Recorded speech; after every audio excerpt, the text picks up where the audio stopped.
So it's another year where Bethesda comes swinging with divisive games where they make a ton of money, sell a lot of copies, everyone including me give their opinions and do countless hours of ignoring the main quests and just exploring the immersive worlds, and eventually loading tons of mods into the game. And Starfield is no exception. It's another game this year that has had a lot of expectations surrounding it, where people had ultimately ended up either loving it or hating it, and a lot of people hate it if you go by the videos. It also came out around the time where Cyberpunk 2077 would get a big update, including the expansion that's just been released and has been well received. From my experience with Bethesda games, on their own they've generally been decent games, and even great ones like with Morrowind and Oblivion, but their biggest strength has always been its modding capabilities, giving those games infinite replayability and making their games 10 out of 10 just on that alone. Starfield has already had a metric ton of mods pumped into it, adding lots of quality of life changes or simply just improving performance. But given the modding history of Skyrim and Fallout 4,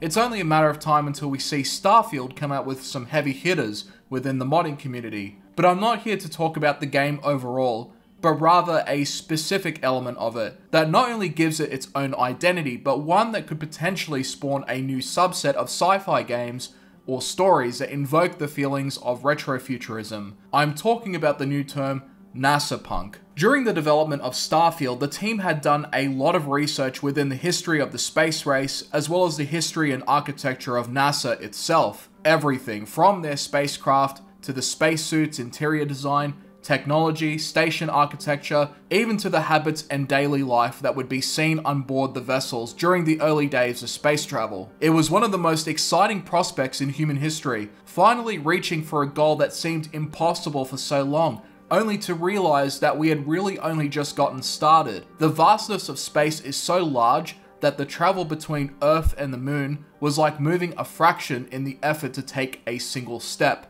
Starfield goes with what you would call a yesteryear method to making a sci-fi world, grounded in reality, giving birth to a world that would seem plausible and somewhat achievable. The bulky designs of the ships, the sleek and light-colored interior and building structures draw parallels to what you might see at NASA, as well as science fiction works between the 50s and the 70s. Sci-fi has historically been a genre that has been reimagined in countless ways, the earliest examples being a more futuristic depiction of the industrial age, and then later on towards atomic power, xenology, and corporatism. But what a lot of them had in common for the most part was their feeling of a golden age future, the promise of a bigger and more advanced world on the horizon. The sci-fi worlds of yesteryear were a dream.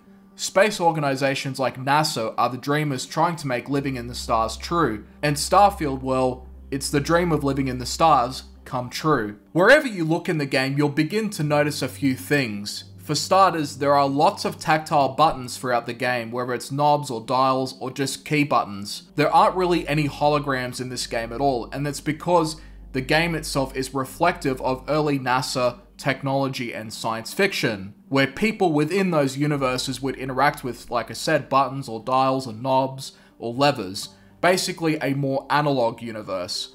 Not with touch-sensitive or holographic technology, but things that you can physically interact with. Even when you look at the ship's cockpit, everything, like I said, has a more tactile and manual approach to it. On computers, doors, intercoms, everything else has the same method.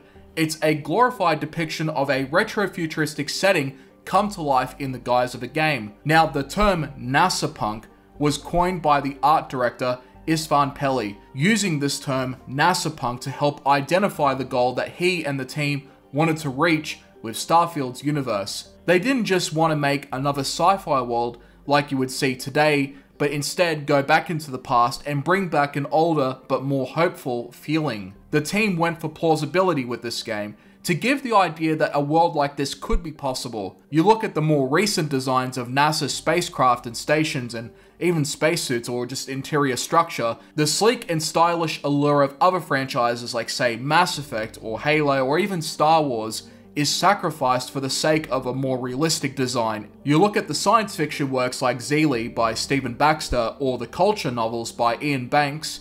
They are so far out in the future and so outlandish that it gets harder to believe it can even happen at all. Starfield, on the other hand, feels a lot more grounded and closer to the present in comparison. Of course though, it will boil down to preference, And it's not the first time Bethesda has played around with retrofuturism either. The Fallout games were set in a atomic power sci-fi world that eventually blew up. It evoked a future that would have been illustrated back in the 50s, and today you can find lots of retrofuturistic works like it, without the apocalypse of course. As I was playing this game, I had eventually stumbled upon the term, but prior to that I could sense that the world definitely had more of a retro design to everything, which honestly I quite liked. But the NASApunk term was where it all clicked together, and that's where it finally made sense, where it came from. What is being considered bland is actually something of its own, taking retrofuturism and injecting a specific element that blends together a different kind of retrofuturism, all centered around the history and technology of NASA. Nowadays, sci-fi and space is just something that's just there.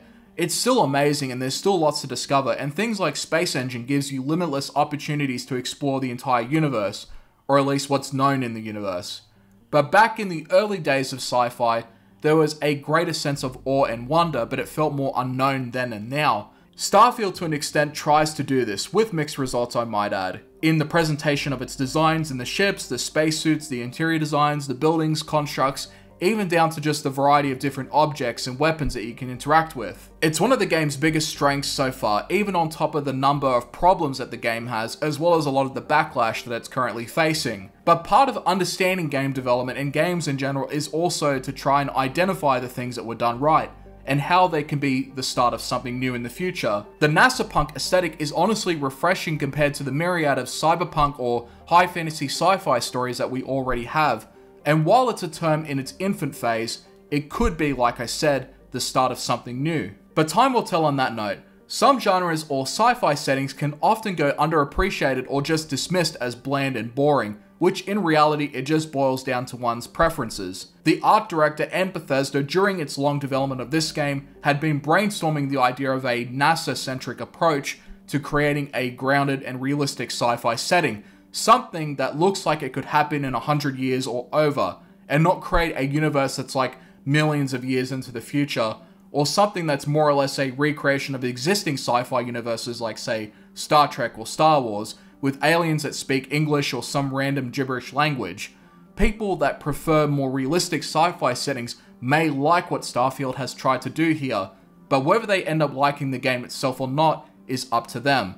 It's a game that's going to be talked about for quite a while, and it's something that may get better with continued improvements or more mods at the very least. Either way, I like what Starfield has going for it in the retro-futuristic department, and who knows, other developers might catch on and create more NASApunk games or stories to continue the Golden Age period further. The game is a lot of things, but the art style and setting is great in my opinion. Thank you for watching. It must be great to be able to see yourself whenever you want. I bet your whole house is full of mirrors. Yes, my liege.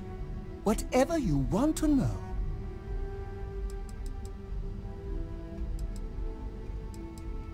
Oh, don't worry. My love for you is completely platonic. Unbreakable? Yes. Unyielding? Absolutely. Romantic? Oh, God, no. I would never sully something so pure with something so ordinary.